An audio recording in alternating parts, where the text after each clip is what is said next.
말씀 같이 봅시다. 요한복음 8장 1절부터 11절 말씀입니다. 요한복음 8장 1절로 11절. 여기 찾으셨으면 다 같이 1절부터 읽습니다. 시작. 예수는 감람산으로 가시니라. 아침에 다시 성전으로 들어오시니 백성이 다 나아오는지라 앉으사 그들을 가르치시더니 서기관들과 바리새인들이 음행 중에 잡힌 여자를 끌고 와서 가운데 세우고 예수께 말하되 선생이여 이 여자가 간음하다가 현장에서 잡혔나이다. 모세는 율법에 이러한 여자를 돌로 치라 명하였거니와 선생은 어떻게 말하겠나이까. 그들이 이렇게 말함은 고발할 조건을 얻고자 하여 예수를 시험함이러라.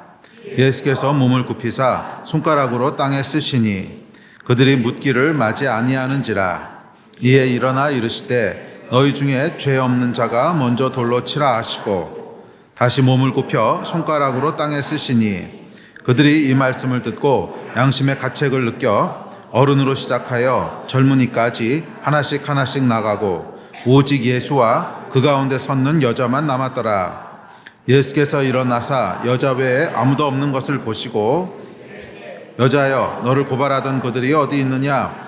너를 정죄한 자가 없느냐? 대답하되 주여 없나이다. 예수께서 이르시되 나도 너를 정죄하지 아니하노니 가서 다시는 죄를 범하지 말라 하시니라. 아멘.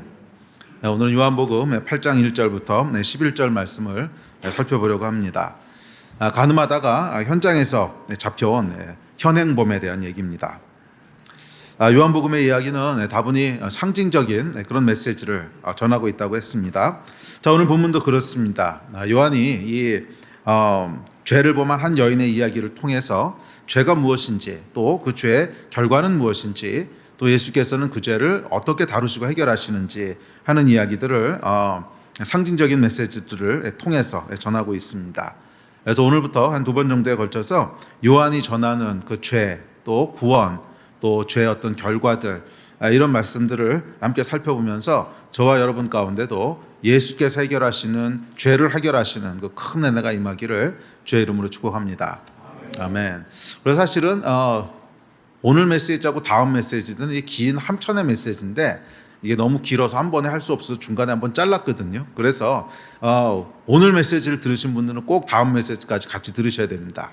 안 그러면 결론이 없다기보다는 좀 이상한 결론으로 끝날 수 있어요. 오늘은 이제 죄에 대한 죄가 뭔지 또 죄의 결과가 뭔지 이런 이야기들을 살펴볼 텐데 여기서만 메시지가 끝나면 율법주의로 이제 흐를 수가 있습니다. 근데 그게 아니고 예수께서 어떻게 그 무서운 정죄와 죄의 그런 사망의 권세들을 은혜로 이기셨는가 하는 것들이 이제 후반부에 쭉 나오거든요. 그래서 꼭 다음 주 메시지까지 같이 들으셔야 정상적으로 이해가 될 것 같아요. 자, 시작해 봅시다. 자, 죄에 대한 가르침은 요한의 이야기는 이렇게 시작됩니다. 1절과 2절입니다. 자, 시작. 예수는 감람산으로 가시니라. 아침에 다시 성전으로 들어오시니 백성이 다 나아오는지라 앉으사 그들을 가르치시더니. 자, 예수께서 성전에 들어오셔서 가르치시기 시작합니다. 자, 요한은 이 죄에 대한 이야기를 한편의 이 그림으로 시작을 하는데 그림이 어떤 그림이냐면 이렇게 아침이에요. 그러니까 어둠이 물러가고 해가 딱 떠오르는 아침인데 아침에 예수께서 성전 가운데로 걸어 들어오시는 그런 그림으로 이야기를 시작합니다. 요한이 이런 상징적인 메시지를 많이 사용한다 그랬잖아요. 계시록도 보면 이 바다에서 이렇게 짐승이 나오고 용이 등장하고 이런 거 보면 이제 그림이나 이런 이미지들을 많이 사용하는데 요한복음도 비슷합니다. 그래서 오늘 이 본문 말씀도 요한이 이제 죄에 대한 이야기를 하려고 하는데 이 죄에 대한 이야기를 한편의 그림으로, 그러니까 이게 서론이죠. 일종의 프루드인데 그 그림으로 이렇게 보여주면서 그 안에 자신의 메시지들을 전부 다 녹여내고 있습니다. 그런데 그림이 어떤 그림이라고요? 이렇게 해가 떠오는 아침인데 성전이 있고 그 성전 가운데로 예수께서 걸어 들어오셔요. 자, 이것이 요한이 우리에게 전하려고 하는 그림입니다. 아침에 성전 가운데로 걸어 들어오시는 예수님, 그것이 우리의 죄를 해결하시고 또 죄를 도말하시는 그 하나님의 능력이라는 것입니다. 자, 이 세 단어를 잠깐 좀 살펴봅시다. 자, 먼저 성전입니다. 성전인데 죄는 히브리어로 관역에서 벗어나다 이런 뜻이에요. 뭐 헬라어도 비슷한데 관역이 이렇게 있습니다. 그럼 활을 탁 쏴서 관역 중간을 딱 이렇게 해야 되는데 중간에 맞지 않고 벗어나는 거, 그게 이제 죄라고 하는 단어의 어원이에요. 그러니까 질서에서 벗어나다, 관역에서 벗어나다 이런 뜻입니다. 그러니까 죄라고 하는 것은 뭐냐면 정해진 질서가 있는데 그 질서에서 벗어나는 거예요. 정해진 기준이 있는데 그 기준에서 벗어나는 것입니다. 자, 그렇게 죄라는 단어가 성립하기 위해선 먼저 질서가 있어야 돼요. 그러니까 질서라고 하는 게 먼저 존재해야 죄라고 하는 것을 이야기할 수 있습니다. 자, 그렇다면 이 질서는 어디서 올까요? 그렇죠. 창조주께서 정하시는 거죠. 창조주께서 세상을 창조하시면서 질서를 정하십니다. 그게 창세기 1장의 얘기잖아요. 처음에 세상이 존재할 때는 땅이 어둡고 혼돈하고 질서가 없었는데 그 가운데 말씀으로 하나씩 하나씩 질서를 세워가시죠. 그것이 창세기 1장의 창조의 내용이지 않습니까? 자, 창조주께서는 질서를 정하십니다.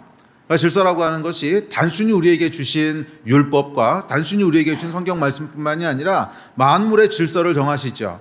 뭐 예를 들면 지구는 365일마다 태양 주위를 한 바퀴씩 돌고 또 달이 지구 주위를 돌고 또 봄이 되면 꽃이 피고 여름이 되면 기온이 올라가고 뭐 이런 모든 질서들을, 만물의 모든 질서들을 누가 정하셨어요? 그렇죠. 창조주가 정하셨죠. 그리고 우리의 인생에 대한 질서, 삶을 살아가는 데 있어서 질서도 역시 창조주 하나님께서 정하셨습니다. 그러니까 모든 질서는 누구로부터 오냐면 창조주께로부터 오는 거예요. 자, 그래서 죄는 뭐냐면 창조주 하나님이 정하신 질서를 깨고 그 질서에서 벗어나는 거예요. 창조주 하나님께서 정하신 질서를 깨고 그 질서에서 벗어나는 것이 죄입니다. 자, 하나님은 어떤 분이시냐면 질서를 정하시는 분이세요. 그러니까 질서가 따로 있고 그리고 하나님이 그 질서를 지키시는 분이 아니에요. 그러니까 사람들이 오해하는 것이 뭐냐면 선, 악이라고 하는 것이 따로 존재하고 하나님은 이 선이라고 하는 기준에 맞춰서 잘 행동하시는 분이시기 때문에 하나님은 선하시다고 생각하는 거예요. 정확히 말로 그렇게 표현은 안 해도 그런 식으로 생각을 해요. 그래서 우리가 이런 이제 그 잘못된 생각을 가지고 있기 때문에 하나님에 대한 오해를 할 때가 많습니다. 그러니까 예를 들어서 인생에 어려운 일을 당하거나 뭐 그러면 이 하나님의 선하심에 대해서 이제 오해하기 시작합니다. 아니, 선하신 하나님이 어떻게 나한테 이러실 수가 있어? 선하신 하나님이 어떻게 그렇게 충성된 하나님의 사람을 데려가실 수가 있어? 선하신 하나님이 어떻게 이러실 수가 있어? 선에 대해서 이제 의심하고 또 때로는 원망하게 되죠. 근데 왜 그러냐면 선이라고 하는 내 기준이 따로 있는 거예요. 선이라고 하는 건 이런 거야. 악이라는 건 이런 거야. 내 나름대로의 기준이 있고 이 기준에 맞춰서 하나님이 잘 행동하시고 그러시면 하나님은 선하신 분이시구나 이렇게 이해를 하고, 이 기준에서 벗어나 있으면 아니, 하나님이 선하시다면 왜 이래? 이렇게 얘기하죠. 근데 이게 완전히 잘못된 생각이라는 거예요. 이게 앞뒤가 완전히 바뀌었어요. 그러니까 하나님은 선이 따로 있어서 그 선을 행하시는 분이 아니라 선과 악을 결정하는 분이세요. 선이 뭐고 악이 뭔지를 정하시는 분이세요. 그러니까 하나님은 선한 일을 행하시는 분이 아니에요. 하나님이 행하시는 게 선한 일이지. 이해가 되세요? 하나님은 선한 일을 행하시는 분이 아니에요. 하나님이 행하시는 것을 선하다라고 부르는 거예요. 하나님은 질서를 만드시는, 질서를 정하시는 분이시고 또 선과 악을 정하시는 분이십니다. 기억하세요. 하나님은 선을 행하시는 분이 아니라 하나님이 행하시는 게 선이에요. 그러니까 그러니까 하나님의 선하심에 대해서 오해하게 되는 것은 정확하게 선악과입니다. 그러니까 선악과가 뭐냐면 하나님이 정하시는 기준을 내가 부인하고 내가 선과 악을 스스로 결정하겠다는 거거든요. 그러니까 내가 정한 선과 악의 기준이 따로 있는 거예요. 알든 모르든 그걸 가지고 있는 거예요. 그리고 그 기준에 비춰서 자꾸 하나님을 판단하는 거예요. 그래서 하나님이 선하시다, 아니다, 이상하다 계속 판단하지. 이게 뭐예요? 선악과라는 거예요. 선악과. 근데 성경에서는 그게 아니라는 거예요. 하나님이 절대 기준이세요. 그러니까 하나님이 뭔가를 행하셨어요. 그럼 우리가 이해가 안 돼도 그게 선인 거예요. 이해가 안 돼도 그게 선인 거예요. 하나님은 선을 행하시는 분이 아니라 뭐라고요? 하나님이 행하시는 것이 그 선이에요. 아멘. 자, 그런 의미에서 요한이 이야기하는 성전은 죄가 정의되는 곳입니다. 죄가 디파인 되는 곳이에요. 그러니까 성전은 이 땅에 거하신 하나님을 상징하죠. 이 땅에 거하신 하나님의 임재, 또 하나님의 현존, 그걸 상징하는 게 성전입니다. 하나님이 이 땅에 계실 때, 이 땅에 존재하실 때, 즉 성전이 이 땅에 세워질 때 하나님의 질서가 선포되는 거예요. 자, 이거를 반대로 생각하면 하나님이라고 하는 존재가 없다면 또는 하나님을 인정하지 않는다면 뭐 죄가 뭔지에 대해서 얘기할 수가 없는 거예요. 왜? 질서가 없으니까. 그리고 질서라고 하는 것이 각 사람마다 전부 다 다른 기준으로 얘기할 거예요. 그러니까 이 사람은 이게 선이라고 그러고 저 사람은 저게 선이라고 그러고, 그러니까 결국 죄가 뭐라고 하는 것을 이해하기 어렵게 되죠. 그래서 성전이 없으면, 그러니까 하나님이 존재하지 않으시면 죄라고 하는 것이 정의되지 않습니다. 네. 자, 이 하나님이 이 땅에 발을 디디실 때, 성전이 이 땅에 세워질 때 창조주의 질서가 선포됩니다. 선악과 이후에 각자의 소견대로 선과 악을 정하던 이 혼돈의 세상 속에 성전은 창조주의 절대 질서를 선포하는 거예요. 자, 성경에 보면 이렇게 얘기합니다. 시작. 죄가 율법이 있기 전에도 세상에 있었으나 율법이 없었을 때에는 죄를 죄로 여기지 아니하였더라. 그렇죠. 이 말이 그 말이죠. 그러니까 하나님의 존재를 부정하거나 또는 하나님의 질서를 부정하면 죄가 죄라고 말할 수 있는 근거가 없어지는 거예요. 예. 죄라고 하는 건 질서 또는 기준에서 벗어나는 걸 죄라고 그러는데, 뭐 질서 자체가 없어. 기준 자체가 없어. 그러면 화를 여기다 쏘나 저기다 쏘나 여기다 쏘나 관역에서 벗어났다는 얘기를 할 수가 없는 거지요. 그래서 율법이 없으면, 즉 하나님이 없으면 죄를 죄라고 얘기할 수 없어요. 자, 성전은 죄를 디파인하는 곳이에요. 자, 그래서 이제 그렇게 하나님의 존재를 부정하는 세상은 필연적으로 포스트 모더니즘으로 갈 수밖에 없어요. 포스트 모더니즘이라고 하는 건 모든 게 상대적이라는 거죠. 절대적인 기준이라는 게 없다는 거죠. 옳고 그름은 없고 다름만 존재할 뿐이라는 것입니다. 성경은 죄는 용서받아야 된다고 가르치는데, 현대인은 죄는 없고 그냥 다름은 용납받아야 된다고 얘기합니다. 그러니까 아주 묘하게 이 뉘앙스를 바꿔요. 예. 그러니까 성경은 죄를 얘기합니다. 죄는 뭐냐면 절대 기준이 있고 거기서 벗어난 게 죄야. 그런데 포스트 모더니즘은, 현대인들은 죄라는 건 없다는 거예요. 왜? 절대 기준 자체가 없으니까. 그러니까 그냥 다른 것만 있는 거예요. 다름만 있는 것이고, 또 성경은 절대 기준에서 벗어난 거기 때문에 죄는 용서받아야 된다고 얘기하는데, 포스트 모더니즘은 그렇게 얘기 안 하죠. 현대인들은 죄는 그냥 다른 것뿐이니까 서로 용납해야 돼. 용납이란 단어를 씁니다. 물론 서로에 대해서 사랑으로 용납하는 건 필요하겠지만 뭐 그런 용납이 아니라 죄가 아니기 때문에 그냥 다 인정해야 돼, 뭐 이런 거예요. 서로의 다름에 대해서 전부 다 인정하고 그냥 그걸 포괄적으로 받아줘야 돼, 그렇게 얘기한다는 거예요. 죄에 대해서도 그렇게 얘기하는 거죠. 자, 오늘 본문에 여인만 해도 그렇습니다. 성경은 간음을 죄라고만 얘기하는데, 현대인은 그것은 자유로운 개인의 선택일 뿐이라고 얘기합니다. 뭐 동성애도 그렇고 자유로운 성관계도 그렇고 모두 다 그냥 개인의 선택에 의한 다름일 뿐이지 죄는 아니라는 거예요. 그러니까 그냥 다 인정해주고 용납해줘야 된다는 것입니다. 성전이 사라져버린 현대인의 모습입니다. 예, 성전이 이 땅에 존재할 때, 하나님의 존재를 인정할 때, 그때 비로소 뭐예요? 죄가 정의돼요. 죄는 성전에서부터 하나님의 존재, 그분이 정하신 질서에서부터 벗어나는 것을 얘기합니다. 자, 두 번째 단어는 아침이라고 하는 단어예요. 아침. 자, 예수께서 성전에 들어오십니다. 아침에 성전에 들어오십니다. 자, 아침은 어떤 때냐면 어둡던 밤이 끝나고 빛이 들어오는 때예요. 빛이 들어오는 시간입니다. 자, 요한은 아침이라는 표현을 통해서 죄로 인해서 어둡던 세상에 여명이 들어오고 있는 그림을 이렇게 보여주고 있는 거예요. 깜깜했던 세상에. 하나님의 질서를 무시하고 각자 살고 싶은 대로 살자 세상은 밤이 됐습니다. 서로를 정죄하고 각자 옳다고 생각하는 대로 행하고 미워하고 싸우고 죽이는 혼돈과 어둠. 이 사람들은요, 하나님의 율법을, 질서를 벗어나면 아침이 될 거라고 생각했지만 사실은 밤이었다는 거예요. 이 선악과 사건부터가 그런 거잖아요. 하나님의 질서를 벗어나서 내가 마음대로 하면 너희가 하나님처럼 되리라. 마귀가 거짓말한 거죠. 맞아요. 그러니까 사람들은 그렇게 생각했어요. 하나님이 이거 하지 말란 것도 많고 하라는 것도 많고 왜 이렇게 사람을 이렇게 옥죄해? 이것만 없으면 내가 정말 행복할 거야. 모태신앙들이 많이 이렇게 생각하죠. 안 그래요? 모태신앙 손 들어보세요. 그래요. 한 절반 이상 되는데, 모태신앙들이 정말 예수님 만나기 전까지는 요렇게 생각하고 살아요. 하지 말란 것도 많고 하란 것도 많고, 어려서부터 엄마가 막 주일날 친구들처럼 나도 이것도 해보고 싶고 저것도 해보고 싶고, 그럼 정말 행복할 텐데.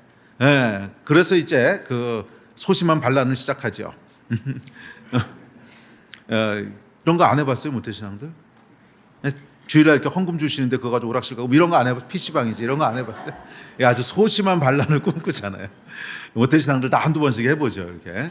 이거 꼭 갖다가 헌금해. 그러고 부모님이 주시면은 그거 가지고 네 그러고 나와가지고 PC방 가가지고 이제 시간 보내다가 뭐 이런 거. 네, 그러니까 이 내 마음대로 하면은 행복해질 거라고 생각해서 아침이 될 거라고 생각하는데 실제로 그렇게 들어서면 어떻게 되냐면 밤이 된다는 거예요. 실제로 그렇게 들어서면 밤이 된다는 거예요. 자, 그것이 밤입니다. 하나님이 여러분 잘 살고 행복한 사람들에게 나타나서 내 질서대로 해! 그런 폭군이 아니라는 거예요. 잘 살고 있으면 하나님께서 왜 이래라 저래라 하시겠어요? 그러니까 하나님께서 질서를, 율법을 주신 이유는 잘 살라고 주신 거예요. 예, 모든 부모는 여러분 자녀들이 잘 살기를 원해요. 자, 그런데 뭐 자녀들이 너무 잘 살고 있고 너무 행복하고 아무 문제가 없는데 갑자기 하나님이 나타나셔가지고 그거 하지 마! 이거 해! 그럼 그게 이상한 거죠. 예, 그런 하나님이 아니시라는 거예요. 하나님은 좋으신 아버지세요. 예, 우리의 인생이 잘 되기를 원하고 풍성하기를 원하고 더 행복하기를 원하고 그런 분이시거든요. 그런데 왜 질서를 주셨을까요? 그렇게 잘 살라고. 그게 안 되니까. 그러니까 질서를 주신 이유는 우리를 보호하시고 우리 삶을 잘 되게 하시기 위해서 주신 거예요. 왜? 창조주니까. 세상 사용 설명서를 아시는 유일한 분이세요. 인생 사용 설명서를 아시는 유일한 분이세요. 예. 그런데 사람들이 거기서 벗어나서 지금 인생들이 망가지고 있는 거예요. 그러니까 하나님께서 잘 살라고 율법을 주신 것이지 잘 사는데 율법을 주신 게 아니에요. 차이가 아시겠어요? 잘 살라고 율법을 주시고 질서를 주신 것이지 잘 사는데 와서 질서와 율법을 주신 게 아니라는 거예요. 자, 하나님의 질서에서 벗어난 우리의 삶은 뭐예요? 밤이라는 거예요. 밤. 성경이 이렇게 얘기합니다. 시작. 피조물이 다 이제까지 함께 탄식하며 함께 고통을 겪고 있는 것을 우리는 아느니라. 자, 이게 하나님의 질서를 떠난 세상의 모습이라는 거예요. 피조물이 탄식하며 함께 고통 가운데 있다는 거예요. 그렇죠. 하나님의 질서를 벗어나면 이거라는 거예요. 탄식하며 고통 가운데 있는 거예요. 자, 죄로 인해 모든 피조물이 탄식하는 고통 가운데 있는 이 어둠 속에서 요한은 예수께서 성전으로 걸어 들어오실 때 빛이 이렇게 비춰오는 아침이 되어가는 이 모습을 이야기합니다. 뭐예요? 죄의 문제가 해결될 수 있다는 거예요. 어둠과 고통과 탄식이 해결될 수 있다는 것입니다. 언제? 예수께서 성전으로 걸어오실 때. 예수께서 성전으로 걸어 들어오실 때. 그 예수께서 하나님이 정하신 율법의 질서 속에 들어오실 때 죄가 해결됩니다. 자, 질서를 선포하고 있는 성전이 하나님의 공의와 심판을 상징한다면 예수께서는 하나님의 은혜와 사랑을 상징합니다. 그러니까 성전은 뭐예요? 질서가 있다는 거예요. 그리고 이 질서를 벗어나면 결국 망한다는 거예요. 죄의 삭은 사망이라 결국 죽는다는 거예요. 그러니까 성전은 하나님의 질서, 그러니까 공의와 그리고 그 질서를 깼을 때 주어지는 심판에 대해서 얘기해요. 그런데 예수님은 하나님의 또 다른 면을 말씀해 주시는데 그건 뭐냐면 그 하나님은 사랑과 은혜의 하나님이시라는 거예요. 그래서 이 성전 안으로 예수께서 들어오실 때 비로소 하나님이 어떤 분이신지가 완전하게 계시되는 거예요. 성전만 가지고 완전히 계시되지 않아요. 또 예수 그리스도만 가지고는 예수님이 무엇을 행하시는 건지 완전히 이해하지를 못해요. 은혜와 사랑이 뭔지를 완전히 이해할 수가 없어요. 왜? 죄를 모르니까. 그래서 성전 안으로 예수께서 걸어 들어오실 때 비로소 하나님이 어떤 분이시고 구원이 무엇이고 복음이 무엇인지에 대한 것이 온전히 계시됩니다. 기억하십시오. 성전 안에 성전 안에 예수께서 들어오실 때 아침이 됩니다. 즉 소망이 살아난다는 거예요. 자, 그게 바로 이 여인의 얘기입니다. 간음함으로 질서를 벗어난 여인, 그래서 공의에 의하면 돌에 맞아 죽어야 되는 이 여인, 이 소망 없는 어둠 속으로 예수께서 들어오실 때 은혜와 용서의 빛이 임해요. 아침이 밝아옵니다. 기억하십시오, 여러분. 성전만 존재해서는 죄가 정의되기만 할 뿐 해결되지는 않아요. 성전 안으로 예수께서 들어오실 때 죄가 해결됩니다. 자, 세 번째 단어는 뭐냐면 요한이 얘기하는 세 번째 단어는 가르치시더라. 무엇을 가르치십니까? 그렇죠. 하나님의 질서를. 동시에 무엇을 가르치십니까? 하나님의 사랑과 용서를. 예수께서는 하나님을 계시하시는 분이세요. 진리를 계시하시는 분이세요. 이제 그렇게 하나님의 질서가 무엇인지 또 죄가 어떻게 용서받을 수 있는지 가르치십니다. 그래서 우리는 예수께로부터 배워야 돼요. 하나님의 질서와 공의가 뭔지 그리고 또 하나님의 사랑과 은혜가 뭔지 배워야 돼요. 저절로 알게 되지 않습니다. 그것을 배울 때 비로소 우리가 창조주 하나님의 온전한 뜻을 알게 되고 그 뜻을 알 때 온전히 누리게 되는 줄 믿습니다. 자, 이어지는 3절입니다.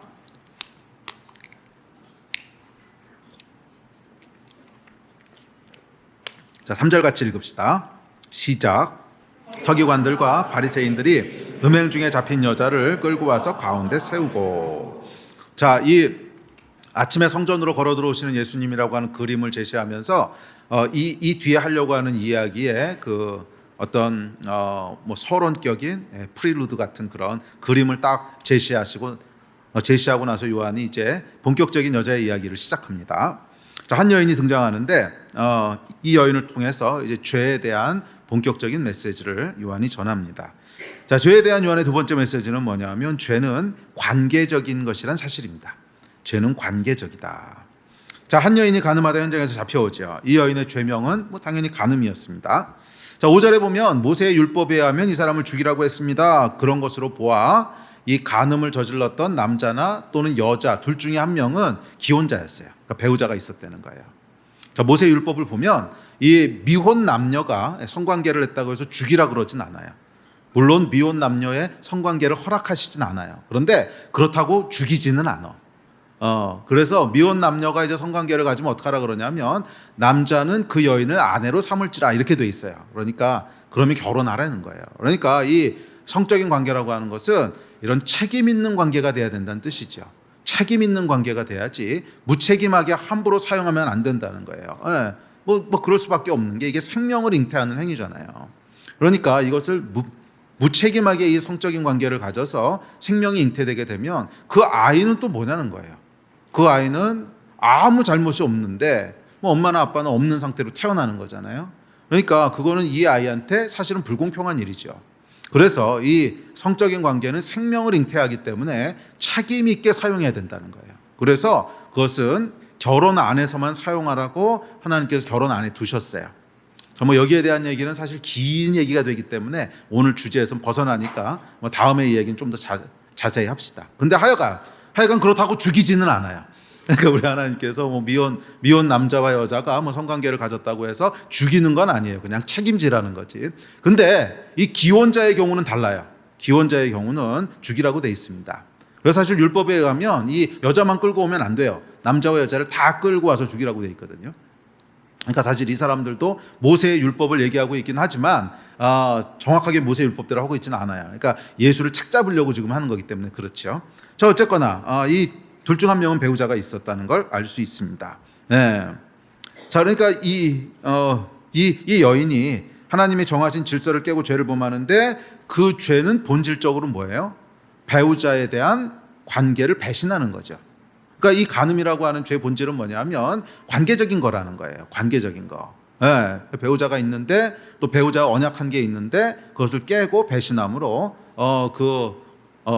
상대에게 상처를 주는. 그게 이 죄의 이제 본질이죠. 자, 그리고 이 간음뿐 아니라 사실 하나님이 정하신 모든 질서는요. 그러니까 특별히 사람에게 주신 질서는 그러니까 지구가 태양 돌고 이런 거 말고 사람들에게 정하신 질서, 그러니까 율법이라고 기록되어 있는 이 질서들은 모두 뭐예요? 관계에 대한 거예요. 모두 관계에 대한 것입니다. 하나님과의 관계, 그리고 타인과의 관계, 자연과의 관계, 그리고 나 자신과의 관계에 이르기까지 다 관계에 대한 법입니다. 그러니까 하나님은 그러니까 하나님의 질서는 모두 관계에 대한 거예요. 그리고 하나님께서 이렇게 관계에 대한 질서를 주신 이유는 관계를 보호하시기 위해서 그런 거죠.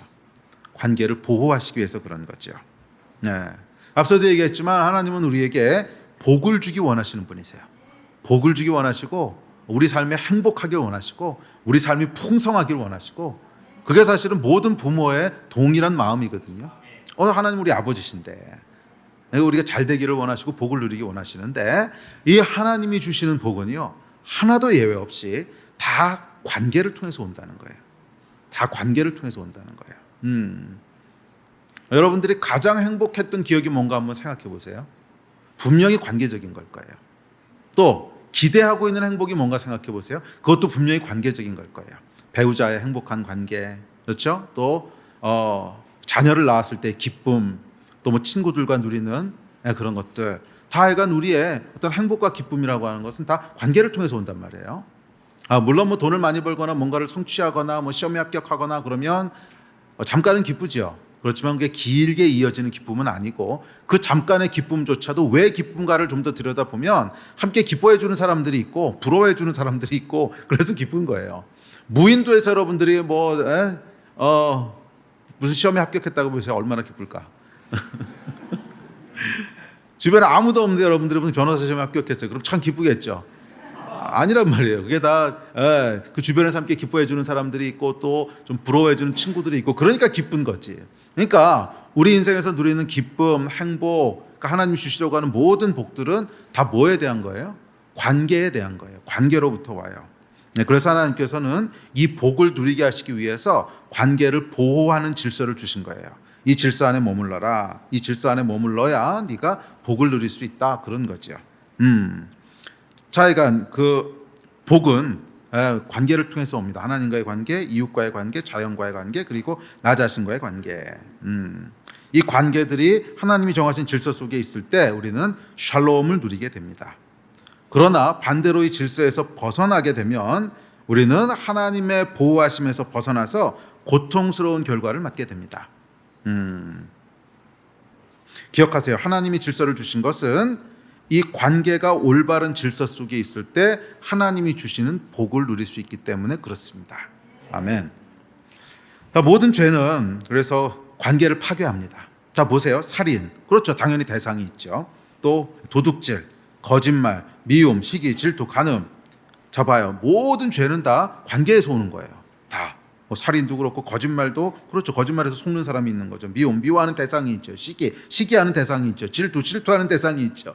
그러니까 모든 죄들은요 다 누군가의 관계가 있고 관계를 파괴하는 거예요. 그래서 죄는 대상이 반드시 있어요.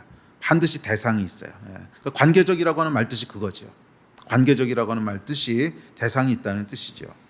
자, 죄는 그 관계를 맺고 있는 대상이 있어요. 그리고 그 대상은 파괴된 관계로 인해서 고통을 받습니다. 이 대상이 타인일 수도 있고 또는 자기 자신일 수도 있고 또는 불특정 다수가 될 수도 있고 더 나아가서 하나님이 될 수도 있어요. 자, 이 여인의 죄를 보십시오. 이 여인의 범죄로 인해서 누군가는 고통을 받습니다. 뭐 누가 기혼자였는지 모르겠어요. 남자였는지 여자였는지. 근데 만약에 여자가 기혼자였다고 하면 그 남편은 당연히 상처를 받고 고통을 받는 거죠. 또 뭐 남자가 기혼자였다고 해도 마찬가지죠. 그 아내는 상처를 받고 이제 고통을 받는 거죠. 자, 더 나아가서 모든 죄는 궁극적으로 하나님과의 관계를 파괴합니다. 궁극적으로는 하나님과의 관계를 파괴하고 그래서 그 결과 하나님이 고통을 받으십니다. 이 이야기를 하면 목사님 신학적으로 그게 말이 됩니까? 하나님이 어떻게 고통을 받으시고 하나님이 어떻게 피해를 받으세요? 여러분 어떻게 생각하세요? 하나님이 고통받고 피해 받으실 수 있다고 생각하십니까? 아니면 그런 건 불가능하다고 생각하십니까? 당연히 하나님은 고통받고 피해 받으실 수 있으세요. 물론 그것이 물질적인 피해를 얘기하는 건 아닙니다. 하나님은 창조의 주이시고 만물의 주인이시기 때문에 우리가 물질적인 피해나 육체적인 손해를 줄 수는 없어요. 그런데 동시에 하나님은 사랑이시거든요. 자, 보세요. 자녀들이 망가지면 부모가 고통을 받죠. 자녀들이 무슨 마약을 하거나 자녀들이 망가지거나 다치거나 그러면 부모가 고통스러워하죠. 왜? 사랑하니까. 하나님은 우리 아버지시거든요.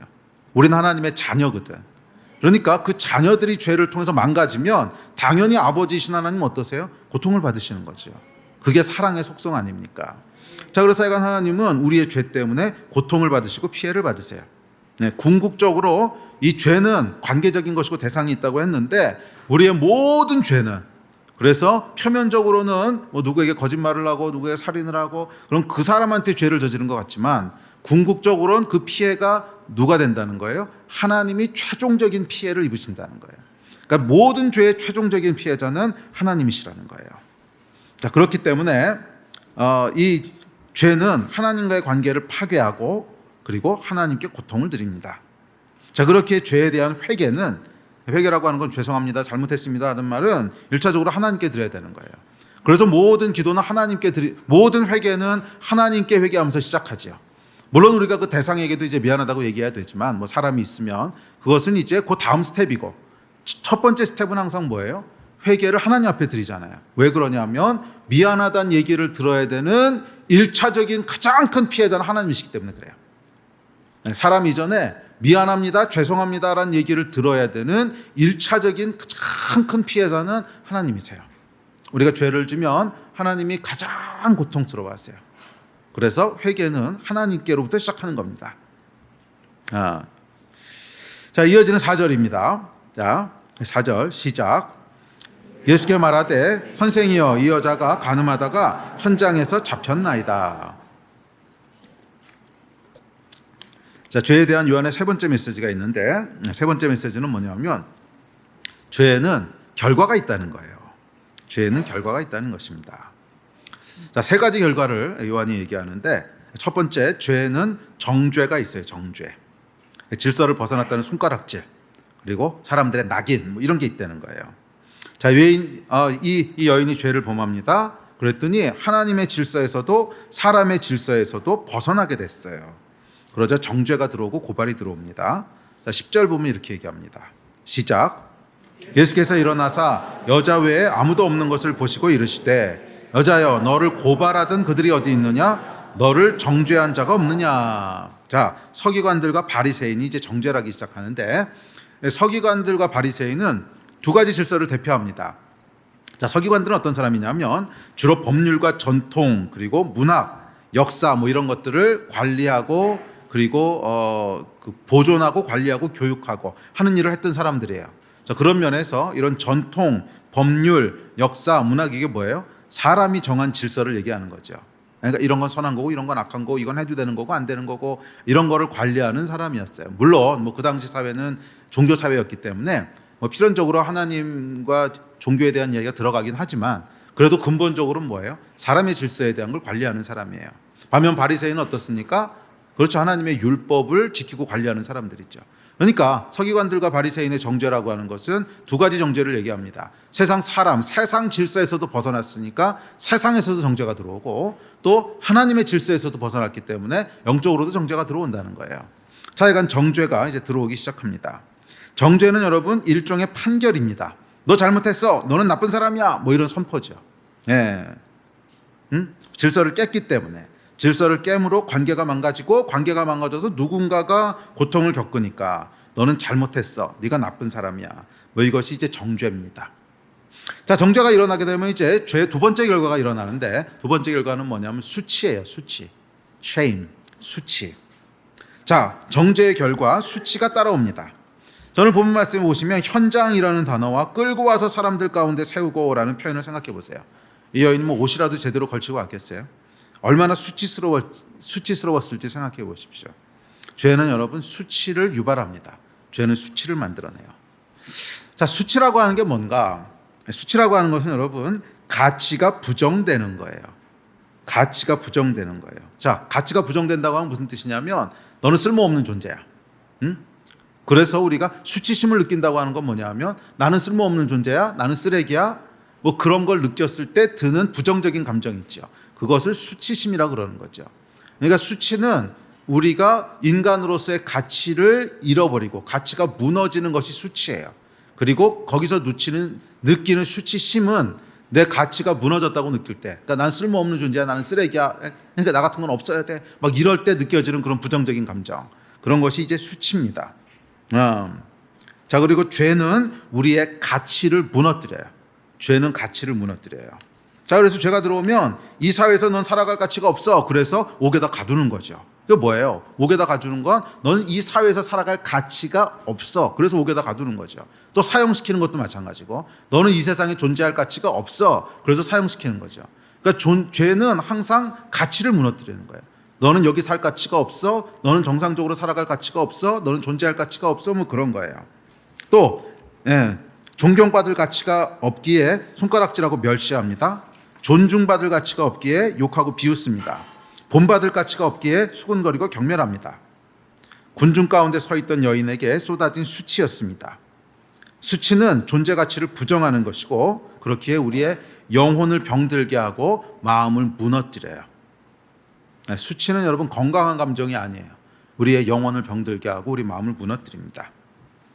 자, 그렇다면 인간의 이 가치 또는 존엄성은 원래 어디서부터 왔을까? 그렇죠. 그것은 하나님께로부터 온 거죠. 사람은 어떻게 지음을 받았어요? 하나님의 형상으로 지음받았어요. 그 얘기는 뭐냐 하면 사람이 얼마나 존귀한 존재냐 하면 하나님만큼 존귀한 존재라는 거예요. 와, 여러분, 이거는 우리가 무엇을 상상하든지 이해할 수 없는 말이에요. 이건 무엇을 상상하든지 그것 이상이에요. 그러니까 저와 여러분이 얼마나 소중하고 존귀하고 얼마만큼의 가치를 가지고 있냐면 하나님의 형상, 하나님과 똑같은 하나님만큼의 가치와 존귀함을 가지고 있는 존재라는 거예요.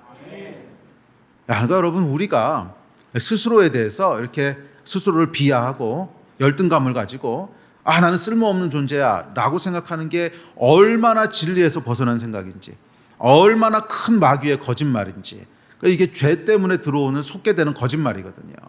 저와 여러분의 존귀함은 그냥 존재적인 거예요.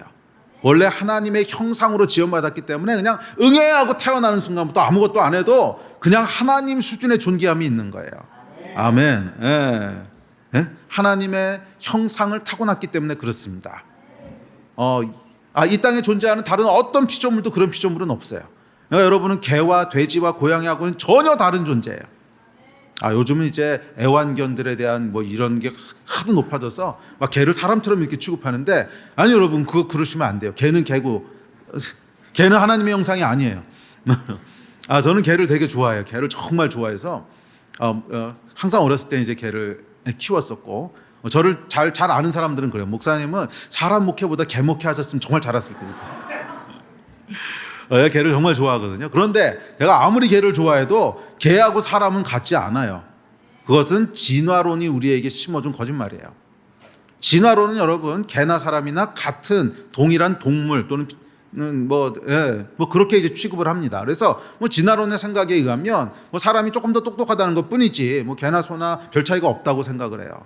그래서 개도 꼭 사람처럼 대우하려고 그래요. 그게 현대 어떤, 특별히 한국이 더 심한데, 한국의 어떤 사조인 것 같아요. 개를 마치 사람처럼. 그래서 아이쿠 내 새끼. 여러분, 이런 말 쓰지 마십시오. 개가 여러분의 새끼면 그 여러분은 뭐예요? 아이고 내 새끼라니. 아니 여러분, 개는 여러분 새끼가 아닙니다. 전혀 다른 존재란 말이에요. 예. 오해하지 마십시오. 이것도 잘못 나가면 유튜브에서 난리 나는데 저는 개를 진짜 좋아하고요. 아마 개를 키우면 저같이 인격적으로 키우는 사람은 없을 거예요.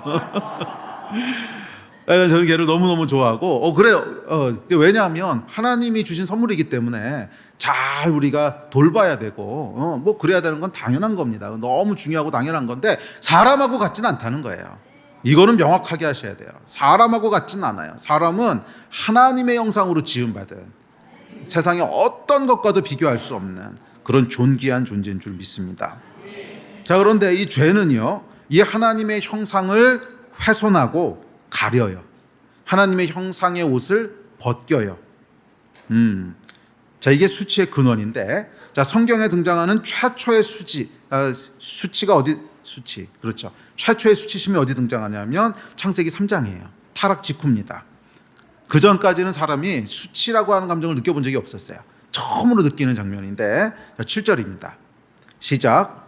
이에 그들의 눈이 밝아져 자기들이 벗은 줄을 알고 무화과 나물 잎을 엮어 치마로 삼았더라. 자, 선악과를 따먹었어요. 죄가 들어오니까 아담과 하와가 벗었다고 하는 사실에 수치를 느낍니다.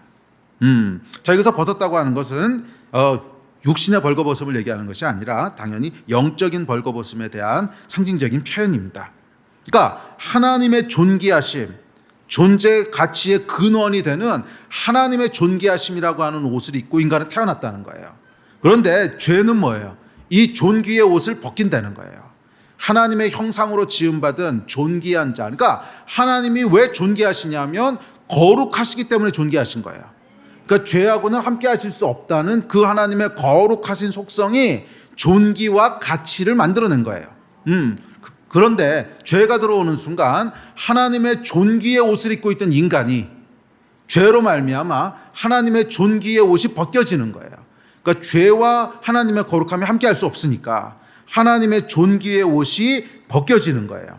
그래서 수치심을 느끼기 시작합니다. 벌거벗었음에 수치심을 느끼기 시작하는 거예요. 죄로 인해 사람을 덮고 있던 하나님의 존귀함이라고 하는 옷이 벗겨지자 인간은 존재의 가치와 존엄성을 상실하고 그로 인해 수치심을 느끼게 됩니다. 자, 그러자 하나님은 어떻게 하십니까? 창세기 3장 21절입니다. 시작. 여호와 하나님이 아담과 그의 아내를 위하여 가죽옷을 지어 입히시니라. 자, 벗겨진 인간의 벌거벗음 위에 하나님께서 다시 옷을 입히세요. 다시 옷을 입히세요. 이게 사실은 복음이거든요. 다시 옷을 입히세요. 그런데 가죽옷을 입히세요. 자, 여러분, 가죽으로 옷을 만들려면 어떻게 해야 될까요? 그렇죠. 뭔가 짐승을 잡아서 죽여야 되는 거죠. 그러니까 그 전에 인간이 했던 건 뭐냐면 무화과나무 잎으로 이렇게 수치를 가리려고 했는데 이건 뭐 짐승 죽일 필요 없어요. 그런데 가죽옷을 만들려면 짐승을 잡아 죽여야 돼요. 짐승을 잡아 죽여서 가죽으로 옷을 만듭니다. 자, 그래서 이것을 예수 그리스도의 희생을 예표하는 원시복음이라고 불러요. 가죽옷을 지어 입히신 것을 복음의 가장 첫 번째 예수 그리스도에 대한 예표다. 그래서 원시복음이라고 부르는데, 자, 어찌되었던 하나님께서 존귀와 가치가 벌거벗겨진 인간에게 가죽옷을 입히십니다. 그 뜻은 뭐냐면 너는 이 재물의 생명으로 대신할 만큼 가치 있는 존재야, 이 얘기를 하시는 거죠. 너는 이 짐승을 잡아 죽여서 너에게 옷을 입혀야 될 만큼 이 짐승하고는 비교할 수 없이 가치 있는 존재야 하는 이 말씀을 하시는 거예요. 물론 짐승의 가죽을 뭐 하나님의 형상과 비교할 수 없죠. 그렇지만 짐승이 구약시대의 재물을 의미한다는 점에서 이 가죽옷을 입히신 것은 아담과 하와가 세상의 어떤 재물보다도 가치 있는 존재다 하는 것을 상징적으로 보여주고 있고, 더 나아가 이제 신약까지 오게 되면 영원한 재물 대신 예수 그리스도, 거기까지 이어지게 되죠. 그러니까 이 가죽옷은 복음 전체를 하나님께서 예표하시는 행위인 거예요. 그래서 구약의 재물, 그 어떤 재물보다도 너희가 소중한 존재고 가치 있는 존재. 더 나아가서 하나님 자신이신 예수 그리스도. 그러니까 하나님께서 너는 얼마나 가치 있는 존재냐면 내가 내 생명을 줘서 구원할 만큼 가치 있는 존재야. 그러니까 적어도 너는 예수 그리스도의 생명만큼 그만큼 가치 있는 존재야. 이 얘기를 지금 하시는 거죠. 그래서 원시복음이라고 부르는 거죠. 그러니까 저와 여러분은 얼마나 가치 있는 존재냐면 가죽옷을 지어서 입히셨다는 말 속에는 저와 여러분은 예수 그리스도의 생명을 통해서 여러분의 존귀함을 다시 회복시킬 만큼, 그러니까 예수 그리스도가 죽어야 될 만큼, 그에게는 예수 그리스도보다 여러분들이 더하다는 건 뭐한데 그와 똑같은 그런 존귀한 존재라는 거예요. 그만한 가치가 있다는 거예요. 와, 여러분 옆에 사람 한번 보세요. 그 사람이 예수님만큼 가치 있는 존재라는 거예요. 와, 다르게 보이시죠? 맞아요. 사람은 예수 그리스도만큼 가치 있는 존재라는 거예요. 참된 가죽옷은 예수 그리스도입니다. 그분의 보혈이에요. 예수께서 우리를 위해 생명을 주심으로 우리 존재가 예수 그리스도의 생명만큼 가치 있고 소중하다는 것을 확증해 주셨습니다. 보혈의 옷을 입히심으로 죄로 벌거벗었던 우리의 존엄과 가치를 다시 회복시키신 거예요. 예수의 구원은 우리의 존엄과 가치를 회복시키는 역사입니다. 어느 정도로 존엄과 가치를 회복시키냐면 천국에 합당한 존재가 될 만큼. 그래서 여러분 이 복음이라고 하는, 구원이라고 하는 것이 예수 천당, 물론 뭐 틀린 말은 아니에요. 그런데 예수 천당으로만 이해하면 중요한 본질을 놓치게 돼요. 맞아요. 복음은 우리로 천국을 가게 해요. 그런데 천국 들어가는 게 핵심이 아니라 천국에 들어갈 만큼 합당한 존재가 되는 거예요. 천국에 들어갈 만큼 존귀 있는 존재가 되는 거예요. 그래서 결과적으로 천국에 들어가는 거라는 거예요. 이 이야기를 어디 하고 있냐면 성경 마태복음에 보면 예수님께서 잔치 비유를 하시죠. 잔치와 예복. 그 비유 기억나세요? 혼인잔치를 부자가 크게 열었어요. 이게 천국에 대한 상징이죠. 크게 열어 사람들을 불렀는데 초청은 받았는데 예복을 안 입고 온 사람이 있단 말이에요. 그래서 예복을 안 입고 온 사람들을 쫓아내시면서 슬피 울며 이를 갈미 있으리라, 이렇게 얘기하죠. 이게 뭐예요, 여러분? 예수 그리스도로 옷 입고 와야 된다는 거예요.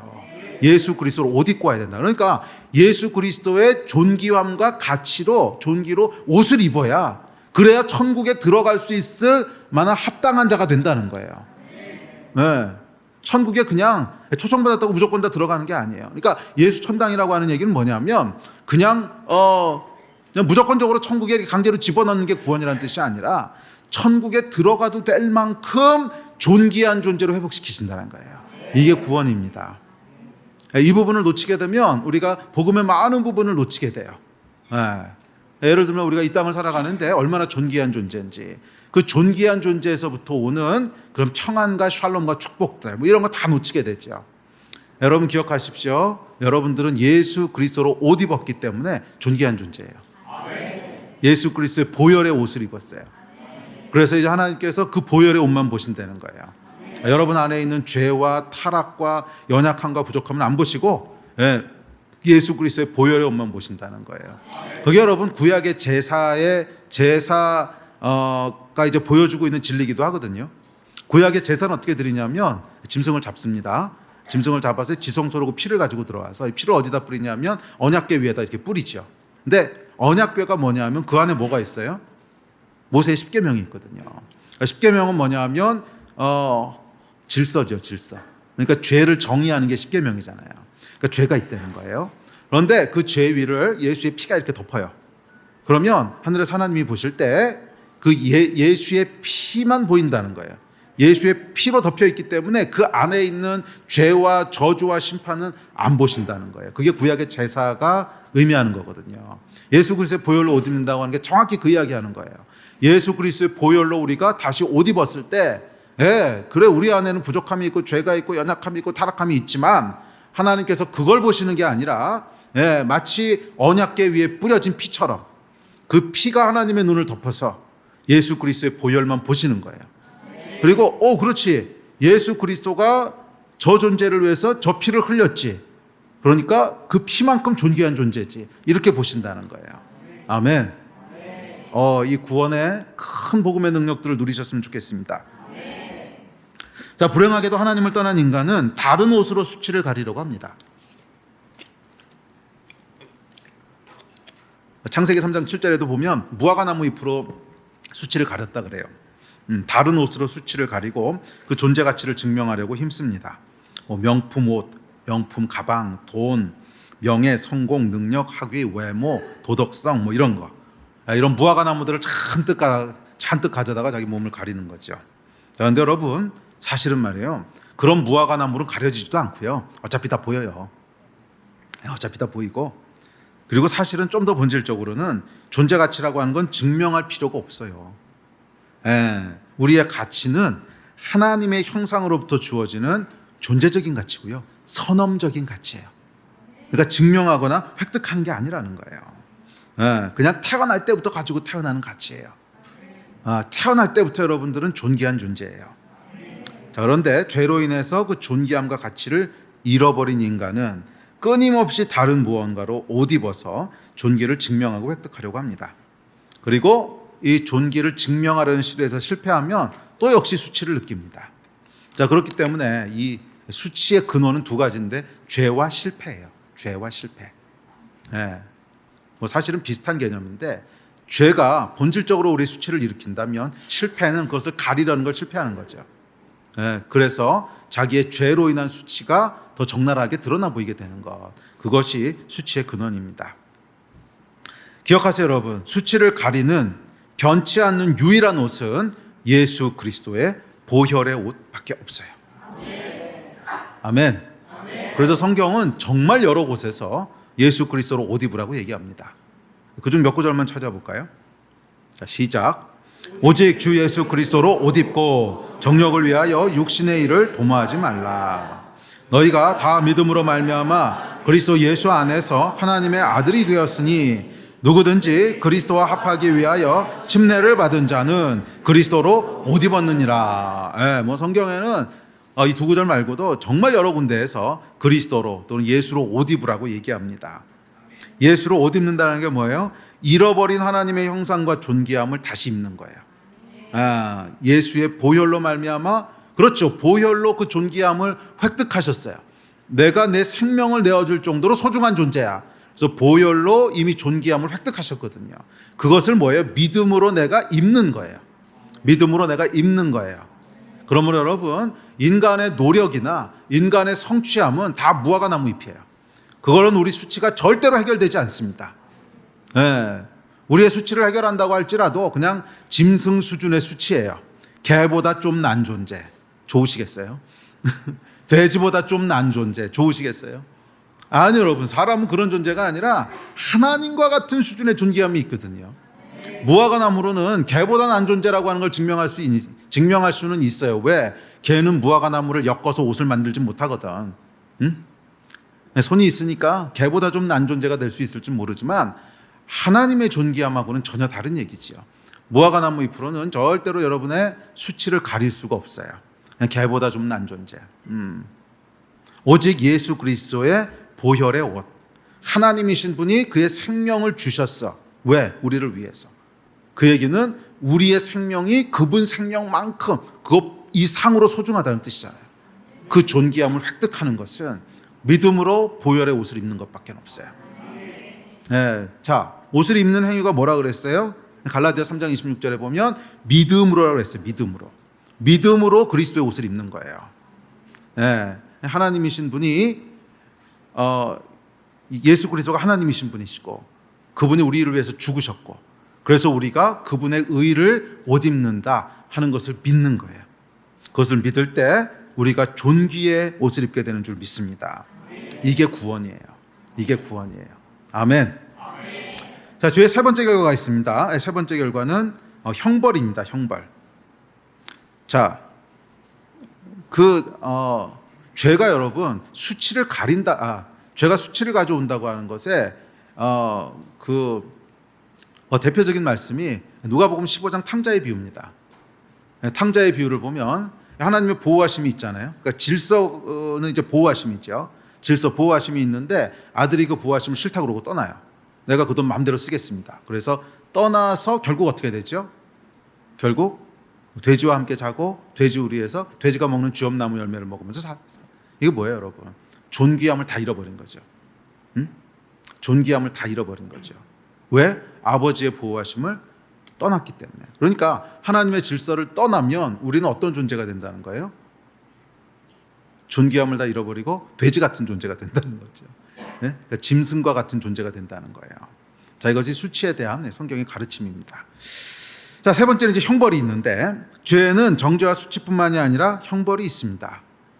오늘 본문 5절에 보시면 이렇게 얘기합니다. 시작. 모세는 율법에 이러한 여자를 돌로 치라 명하였거니와 선생은 어떻게 말하겠나이까. 성경에 이제 지옥이란 단어가 나오는데 지옥이 구약에서는 스올이라고 되어 있는데 이 스올의 원어적 의미는 뭐냐면 쓰레기 처리장이란 뜻이에요.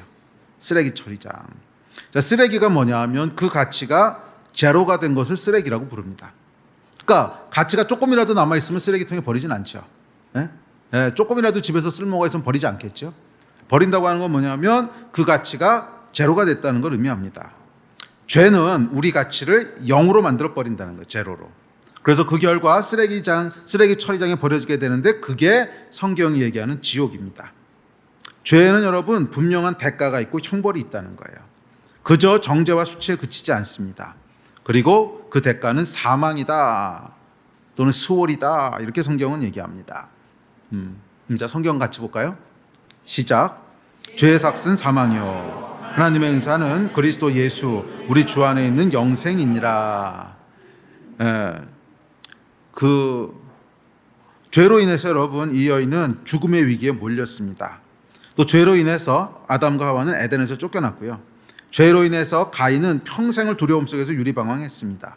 죄로 인해서 삼손은 비참한 최후를 맞았고 죄로 인해 사울 왕은 폐위됐지요. 심지어 다윗조차도 죄로 인해 큰 고통을 맛봅니다. 죄로 인해 이스라엘은 나라를 잃고 70년간 포로로 살아야 됐고 죄로 인해 가룟 유다는 사도의 직을 잃어버리고 스스로 목숨을 끊습니다. 죄로 인해서 아나니와 삽비라는 생명을 잃었고 죄로 인해서 인류는 지옥으로 향합니다. 죄는 여러분 형벌이 있습니다. 아멘. 우리 예배팀 앞으로 나오십시오. 죄에 여러분 형벌이 있다고 하는 얘기는 하나님께서 뭐 이런 죄 졌으니까 너 벌 받아 이런다는 뜻은 아닙니다. 그런 뜻은 전혀 아니에요. 죄로 인한 형벌이라고 하는 것은 무엇을 생각하시면 되냐면 아까 생각했던 누가복음 15장에 나오는 둘째 아들 생각하시면 돼요. 보호하심을 벗어난 거죠. 보호하심을 벗어난 거죠. 아버지는 뭐예요? 네가 보호하심을 벗어났어? 에라 벌이나 받아라 이런 게 아니었어요. 아버지는 끝까지 이 아들을 너무너무 사랑하시고 막 돌아오니까 잔치를 베푸시고 그러잖아요. 하나님이 우리에게 형벌을 주시는 분은 아니세요. 그런데 죄에는 형벌이 있다고 하는 건 뭐냐면 그냥 결과예요. 결과. 그러니까 이거를 제일 잘 이해하기 위해서는 유기견들 이해하시면 조금 이해가 되거든요. 제가 개를 너무 좋아하거든요. 이 개는 말이에요, 원래 주인의 보호 아래서 잘 자라면 건강해요. 그리고 행복해요. 그래서 뭐 산책도 자주 시켜주고, 병원도 데리고 가고, 또 먹을 것도 잘 주고, 그러면 아주 행복한 견생을 누립니다. 건강하고 행복하고 표정도 밝고 막 그래요. 그런데 얘가 어느 날 집을 나가서 유기견이 되면 어떻게 되죠? 그러면 막 뭐에 물어 뜯기고, 뭐 교통사고 나가지고서 이 하반신 마비돼서 질질 끌고 다니고, 뭐 그런 영상들 보셨어요? 제가 개를 너무 좋아하다 보니까 막 그런 영상들 보는데, 걔가 막 교통사고 나가지고 하반신이 안 돼, 그러니까 다리 두 개를 막 질질 끌고 다니고 온 몸은 다 욕창이 나가지고서 막 이게 비참하잖아요. 그게 뭐예요? 보호하심을 벗어난 모습이죠. 주인이 여러분 그 개를 저주하고 형벌을 줘가지고 그렇게 된 게 아니잖아요. 주인이 쫓아다니면서 허리 부러뜨리고 이런 거 아니잖아요. 그냥 보호하심을 벗어났더니 형벌이 기다린 거죠. 죄가 똑같습니다. 죄는 우리가 죄를 벗어났기 때문에 하나님께서 벌을 주신다는 게 아니에요. 하나님 그런 분 아니세요. 정확하게 누가복음 15장에 보면 아버지는 오늘이 될까 내일이 될까 둘째 아들 돌아오기만을 기다리고, 돌아오면은 버선발로 뛰어나가서 끌어안고 환영하는 아버지시지, 벌 주시는 아버지는 아니세요. 그런데 벗어나는 것 자체가 형벌이에요. 벗어나는 것 자체가 보호하심 밖으로 벗어났기 때문에 비참한 탄식하고 고통스러운 그런 삶을 살게 된다는 거예요. 기억하십시오. 죄에는 형벌이 있습니다. 자, 말씀을 마무리합시다. 그러면 이 죄 문제를 도대체 어떻게 해결할 수 있을까? 이건 이제 다음 시간에 할 겁니다. 그런데 뭐 다음 시간 일주일 사이에 시험 드시는 분이 있을지 모르니까 간략하게 얘기하고 우리 다음 시간에 본격적으로 봅시다. 죄에 대해서 예수님 뭐라 그러시냐 하면 딱 두 가지 말씀하세요. 11절에 보면 예수께서 이르시되 나도 너를 정죄하지 아니하노니 가서 다시는 죄를 범하지 말라. 이게 예수께서 이 여인에게 하셨던 말씀이에요. 자, 여기 보면 두 가지를 말씀하세요. 첫째, 나도 너를 정죄하지 않아. 하나님의 은혜와 사랑을 선포하세요. 그와 동시에 다시는 죄를 범하지 마. 죄와 싸우라는 거예요. 그런데 사람들이 이 두 가지를 극단적으로 취해요. 하나만 극단적으로 취해요. 그래서 다시는 죄를 범하지 말라, 이것만 극단적으로 취하게 되면 율법주의자가 됩니다. 거기는 자유함도 없고요. 그렇게 하는 신앙생활은 계속 고민이고 고통이고 죄책감이고 죄와 그냥 싸우기만 하는 거예요. 이건 자유함이 없어요. 근데 하나님 원하시는 거 아니에요. 반대로 이쪽 나도 너를 정죄하지 아니하노니, 이것만 극단적으로 취하면 죄를 져놓고도 그냥 은혜래. 이건 더 심각해져요. 더 심각해지는 게 뭐냐면, 더 심각한 건 없어요. 둘 다 심각한데. 그러니까 이건 또 뭐냐면, 아무리 죄를 져도 그냥 하나님 앞에 나가면 오케이라는 거야. 이것 때문에 여러분 기독교가 조롱당하고 있는 거 아닙니까? 과거에 밀양이라고 하는 영화부터 시작을 해서 요즘 나오는 모든 미디어에서 기독교를 조롱하고 까는 게 다 이거 가지고 까거든요. 죄는 죄대로 다 져놓고 진짜 나쁜 놈인데 그냥 교회 가서 하나님 앞에 할렐루야 하면 용서받아도 끝났다는 거예요. 이게 세상 사람들이 보기에도 추한 거야. 이상한 거야. 도대체 저게 뭐냐는 거야. 아니 여러분, 이건 복음이 아닙니다. 이거 복음 아니야. 예수께서는 두 가지를 말씀하셨어요. 나도 너를 정죄하지 아니하노니 가서 다시는 죄를 짓지 말라. 이 두 개가 합쳐져야 온전한 복음이 돼요. 자, 그래서 여러분, 이것은 과거와 미래에 대해서 다르게 돼야 돼요. 미래의 일, 아직 일어나지 않은 일에 대해서는 우리에게 선택의 책임이 있다는 거예요. 일어나지 않은 일에 대해서는 선택의 책임이 있어요. 그래서 죄와 싸우되 피 흘리기까지 싸우라는 거야. 그러나 이미 저질러진 건 어떡하라는 거야. 그건 어쩔 수 없잖아요. 이미 저질러진 죄에 대해서는 정죄하지 않으신다는 거야. 은혜를 믿으라는 거예요. 예수 그리스도의 보혈로 옷 입었다는 거예요. 그리고 미래에 다시 쓰러지더라도 다시 보혈의 옷을 입혀주실 거라는 거예요. 그러니까 너희가 죄책감과 또는 그런 고통 속에서 싸우지 말고 자유함으로, 기쁨으로 하나님 섬기라는 거예요. 그 모든 죄에 대해서는 하나님이 도말하시고 은혜로 덮으신다는 거예요. 나도 너를 정죄하지 아니하노니. 그러나 미래의 죄에 대해서는 가볍게 생각하지 마십시오. 우리의 선택이에요. 그리고 미래의 죄를 짓더라도 결국 용서는 해주실 거예요. 그렇지만 기억하세요. 죄의 결과는 항상 남아요. 잘 생각해 보세요. 여러분, 이 여인의 경우에 맞아요. 예수께서 용서해 주셨어요. 나도 너를 정죄하지 아니하노니 다시 존귀케 해주셨어요. 그렇지만 만약 이 여인에게 남편이 있었다면 남편과의 관계가 회복됐을까요? 그거 쉽지 않죠. 그거는 흔적으로 남는다는 거예요. 죄가 그렇다는 거예요. 죄가 아까 말씀드렸듯이 관계적인 거기 때문에 나만 해결됐다고 해서 끝나는 게 아니에요. 이 사람 문제도 있단 말이에요. 실제로 죄 때문에 고통당한 사람이 있단 말이에요. 이거는 내가 어떤다고 해결될 수 있는 문제가 아니거든요. 그럼 그 사람하고 하나님 사이에서 또 해결이 일어나야 되는 건데, 그래서 여러분, 죄는요 가볍게 생각하면 안 돼요. 죄는 가볍게 생각하면 안 돼요. 그 죄로 말미암은 결과들이 남아요. 하나님이 용서 안 해줘서 남는 게 아니고 그것은 그냥 죄의 속성상 남아요. 죄는 관계적인 거기 때문에 누군가 관계에서 피해를 보고 고통을 당한 사람이 있기 때문에 그것은 어쩔 수 없이 남게 돼 있어요. 그러므로 여러분, 죄로 인해서 여러분의 인생을 옥죄지 마세요. 이 죄는 말이에요, 정말 너무 멋지고 화려한 아주 존귀한 그런 도자기가 있는데, 유리로 만든 정말 값을 헤아릴 수 없는 명품 도자기가 있는데, 죄는 뭐냐면 이렇게 흠집내는 거랑 똑같아요. 툭 흠집내고 여기 툭 깨뜨리고 저기 툭 깨뜨리고, 그래서 하나 깨질 때마다 가치가 툭툭 떨어지는 거예요. 뚝뚝. 그러면 여러분, 죄를 가볍게 여기지 마세요. 그러나 동시에 죄책감의 노예는 되지 마세요. 어쨌거나 하나님께서 우리의 모든 정죄로 인한 죄책감과 수치로 인한 수치심을 예수의 보혈로 다 옷 입히세요. 이 이야기 이제 다음 주에 좀 더 합시다.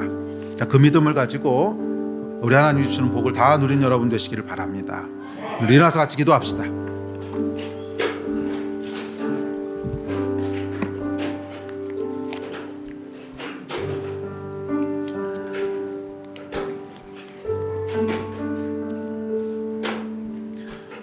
보혈의 옷이라고 하는 것은 우리 안에 거하시는 성령님이십니다. 우리 안에 하나님의 영이 거하실 때, 하나님께서 우리를 보실 때 우리 안에 거하시는 예수의 의로움으로 봐주신다는 거예요. 우리 함께 좀 기도합시다. 사실 과거의 죄든 미래의 죄든 결국 보혈의 능력이 있어야 돼요. 우리가 미래의 죄와 싸울 수 있는 능력 당연히 우리 안에 없죠. 예수께서 도와주셔야죠. 이길 수 있도록 도와주셔야죠. 과거의 죄 예수의 보혈로 용서하시고 존귀케 하셔야죠. 우리 같이 좀 기도할 때, 예 하나님, 우리는 예수 그리스도의 보혈이 필요합니다.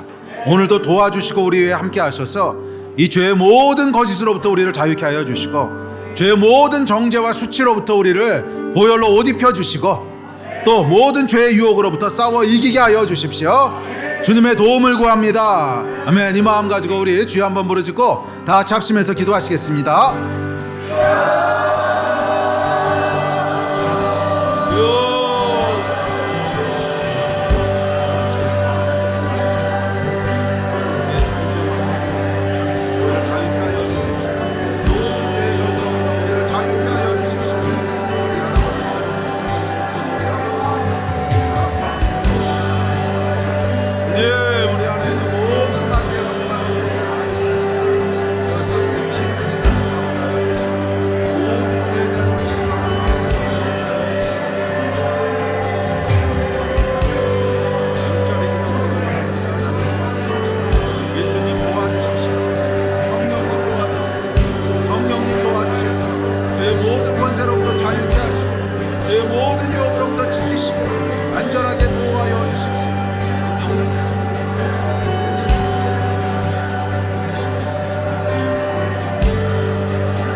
죄에서 자유를 얻게 하는 보혈의 능력, 주의 보혈, 시험을 이기고 승리하니 참 놀라운 능력이로 주의 보혈 능력이 또다. 주의 피 위로 주의 보혈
주의 보혈 능력 있도다 주의 피 믿으오 주의 보혈 그 어린 양의 매우 귀중한 피로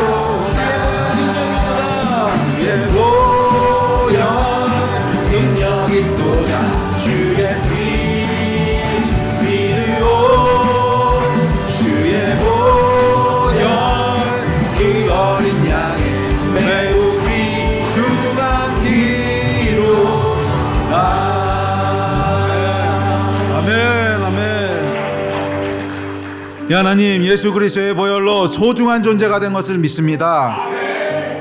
원수마귀의 거짓말에 속지 말게 하여 주시고, 우리가 하나님 안에서 어떤 존재인지를 날마다 알며 깨달으며 배우며 살아가는 우리 귀한 성도들 다 되게 하여 주십시오. 예수 그리스도의 보혈로 옷 입은 자가 되게 하여 주셔서 죄와 정죄와 수치로부터 자유케 하여 주시고, 예수 그리스도의 보혈에 힘입어서 죄와 싸워 이기는 자들이 다 되게 하시기를 주여 다시 한번 간절히 소원합니다. 원수마귀의 거짓말과 죄의 저주에서부터 주여 풀어 자유케 하여 주시옵소서. 감사합니다. 주 예수 그리스도의 이름으로 기도했습니다. 아멘, 아멘.